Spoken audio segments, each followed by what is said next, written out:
And Senator Ted Cruz joins me now. Senator, thanks for joining us. Good morning, Jake. Good to be with you. So Governor Chris Christie endorsed Donald Trump this week. You've said this will hurt Marco Rubio, in your view. A source close to Christie told me that one of the main reasons for Christie's endorsement was Christie's sense that Trump is the inevitable nominee and it's time for the party to round. Your response? Well, listen, that's really what this election is about. It's a choice, and I think Super Tuesday is going to be the most important day in the entire primary election. We've seen now that there's only one candidate that has beaten Donald Trump and that can beat Donald Trump. And 65% of the primary voters recognize that Donald Trump is not the best candidate to go head-to-head with Hillary, that he agrees with Hillary on too many issues, whether it is supporting partial birth abortion and Planned Parenthood, whether it is, as Donald said on the debate last week, that he believes that he will stay neutral between Israel and the Palestinians. Mm-hmm. Listen, if I'm president, I don't intend to be neutral. America will stand unapologetically with Israel. Or whether it is Donald's longtime support of expanding Obamacare into Bernie Sanders-style socialized medicine, putting the government in charge of your health care, putting government bureaucrats in a position to ration your care, especially that of seniors. Mm-hmm. All of those are issues that make Donald vulnerable to Hillary. And I think what we're going to see, and what I hope we will see on Super Tuesday, is those 65% of Republicans that don't think Donald can beat Hillary will continue to unite behind our campaign because we're the only one that has beaten him and that can beat him. The hashtag #NeverTrump exploded on Twitter this weekend. Republicans saying they will not vote for Donald Trump. Marco Rubio even tweeted it. You have said that electing Donald Trump to the presidency would be a grave mistake. Just for the record, if Trump is the nominee, will you support him?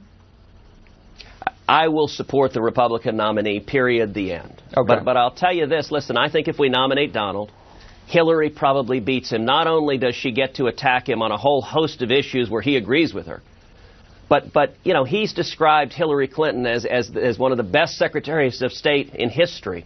One of the big scandals with Hillary, I think even bigger than emails, is this Clinton Foundation that was essentially a slush fund, it appears, for foreign governments and foreign individuals and corporations to give 6- and 7-figure checks to the Clintons while she was Secretary of State. Any Republican needs to be able to make that case. Donald can't, because she'll turn to Donald and laugh at him in a debate and say, but Donald, you gave $100,000 to the Clinton Foundation. How could you possibly be complaining? And I think we need a candidate who can beat Hillary. And I'll say this beyond that, Jake. Listen, if Donald becomes president, who the heck knows what he would do? Even Donald doesn't know what he would do. And I think the challenges facing this country, they're too grave to roll the dice and risk losing the Supreme Court for a generation, risk yet more economic stagnation, and risk on foreign policy allowing radical Islamic terrorism to continue to rise and threaten America.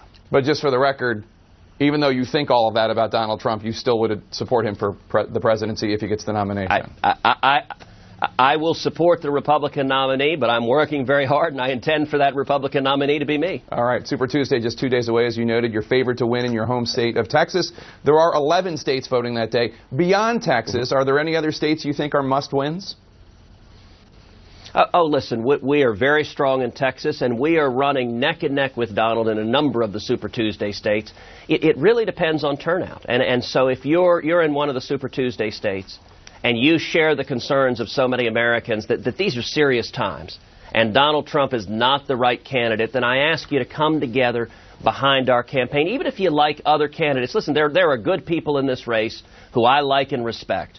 But our campaign is the only one in a position to beat Donald Trump on Super Tuesday. And if you want to stop this Trump, the only way to do so is to beat him on Super Tuesday. So I'm encouraged that we're seeing conservatives coming together, but I think Super Tuesday is going to be critical in that regard.